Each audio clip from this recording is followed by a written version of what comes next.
welcome to another episode of Book Club Preview. Today we're looking at Ender's Game, Chapter 15, Speaker for the Dead. Now, Chapter 14 had one of the biggest biggest surprises, biggest plot twists that I've really ever read in any book. But 15 doesn't... It keeps going. It keeps going with the twists, and I love this chapter so much. It's one of my favorite endings to a book ever. It starts off with Colonel Graff and Anderson talking together. Now everything's done.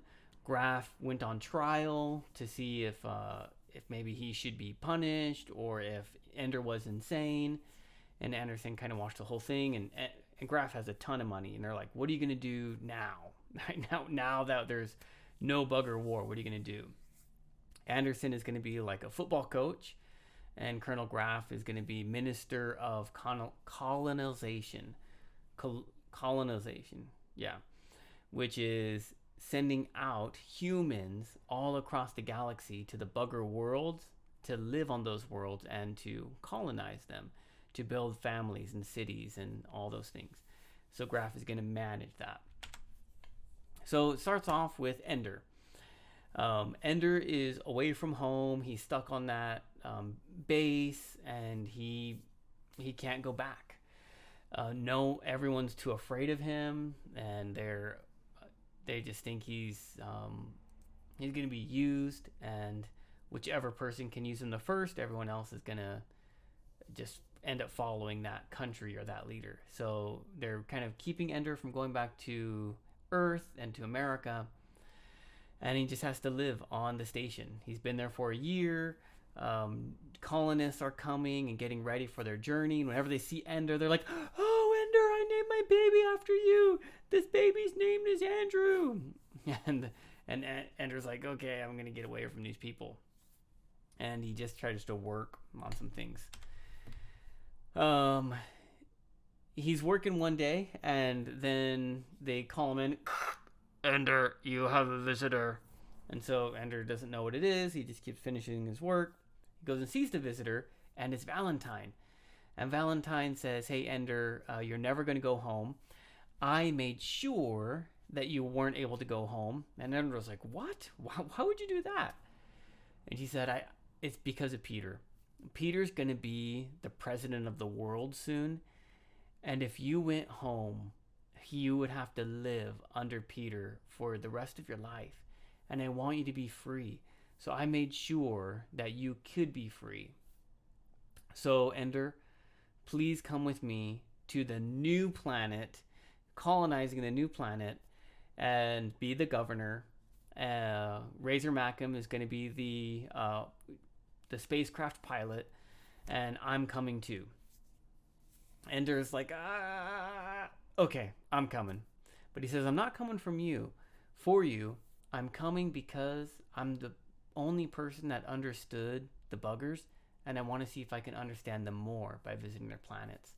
And so he decides to go.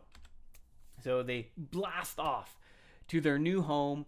It takes them 2 years flying at like super light speeds, but 50 years go by to everyone at home. While they're on the rocket or the spaceship, whatever, Valentine is typing up books and sending them to Earth, and Ender's planning things, and they're just having a good old time. They land in a new planet, and they start to build a government and a city and a community. And eventually, even though Ender's the governor, he steps back from being governor and makes like a council. And even though he doesn't have like an official government title really anymore, he's considered like the judge, and people still go to him and ask him for leadership. And the colony is thriving. Everything's going well. He gets a message saying, hey, another ship of colonists is coming out. Find some place on the planet for them to live that's close enough for them to trade, but far enough that they can be different. So Ender starts flying around, and he brings another kid with him who's like 11 years old. So I guess Ender might be like 15 or something now. And they're flying around this helicopter. And as they're flying around, Ender starts to recognize some things from the dreams and from the video game he was playing. He can see the giant's body and the ribs and the giant skull and the playground inside of him. And the kid is like, what in the world is this? And it's made from concrete, so it's not natural. And Ender says, whoa, this was a message to me from the buggers. And the kid is like, whoa, my goodness, we should get out of here. And Ender's like, yeah, they might want to kill me. They might have set a trap for me. They're like, well, let's go. But Ender says, no, I want to check this place out. So he asked the boy to wait. Oh, God, there we go. He asked the boy to wait, and Ender goes and explores this scenery from his dream, from the Giants drink game.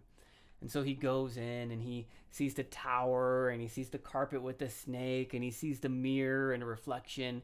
But everything was kind of copied and made from his imagination because the buggers weren't artists, but they just tried to copy what they saw.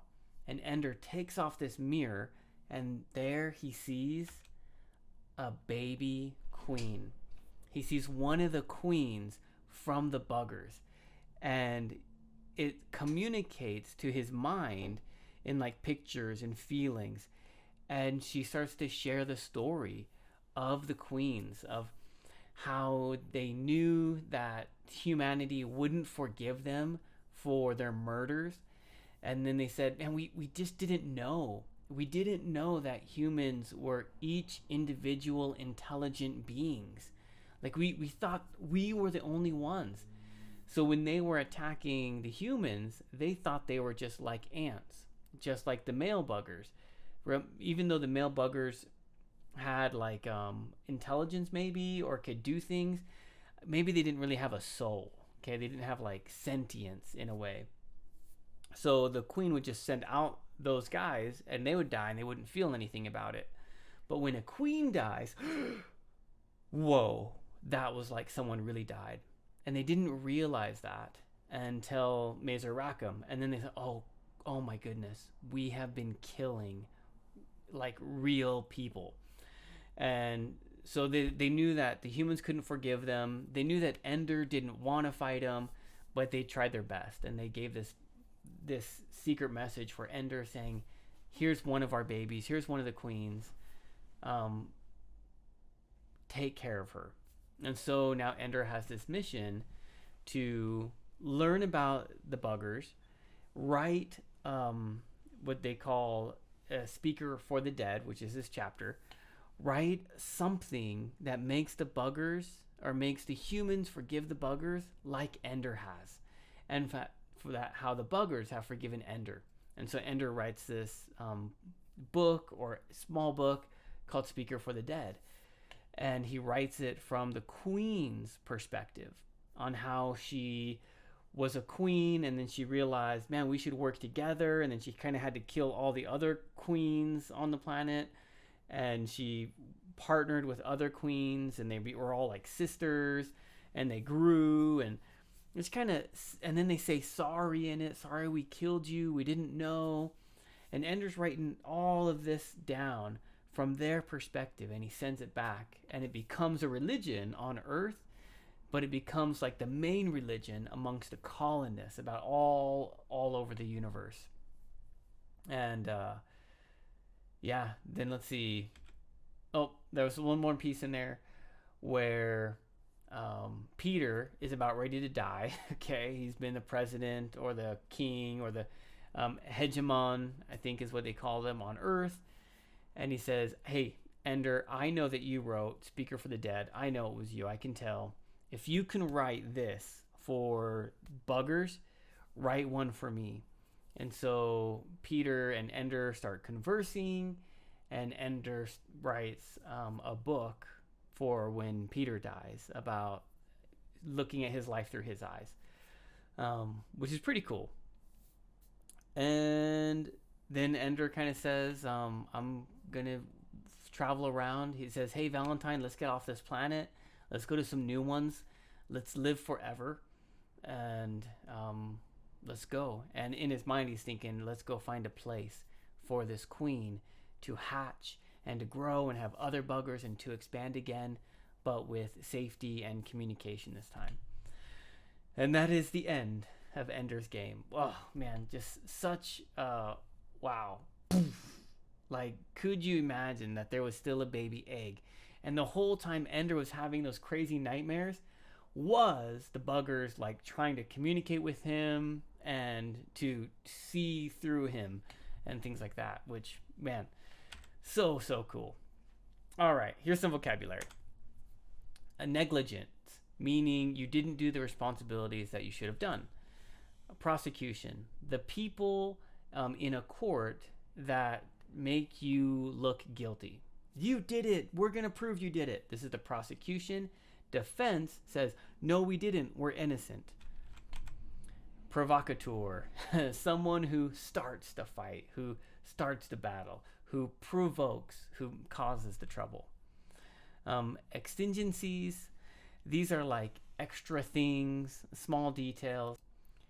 Exigencies are things that are urgent needs. Okay, it's urgent, and it's something that you need. It's important. Exigencies. Agitating is like causing to be angry or causing to be active. That can be emotionally making you angry, but it can also be like chemically. When you add new chemicals that cause a reaction, it's agitating.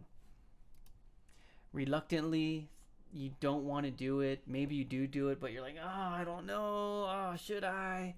Okay, I will, but I really don't want to. Reluctantly. Cynically is looking with complete self-interest or in a very negative view. So when Peter was cynical, he'd be like, I don't want to conquer the world piece by piece. Let's keep the world whole so I can conquer it really easily. Adulation is like praise or worship, which the colonists were doing to Ender. Oh, there's one more. Cantilevered. This is like when something is hanging out. It has a connection and a base here, but it still hangs out over the edge. So the giant's bones were hanging out over, but they were still grounded and connected to this part, but they could break off pretty easily, perhaps. All right, two more here. Resignation means to like give up or to allow someone else to have their way. Internment is burying a dead person, so having a grave or putting someone in a grave. That leaves us with our discussion question. If you were Ender, would you take this bugger queen to a new planet? Or would you do something else? I don't know what it would be, but would you do something else?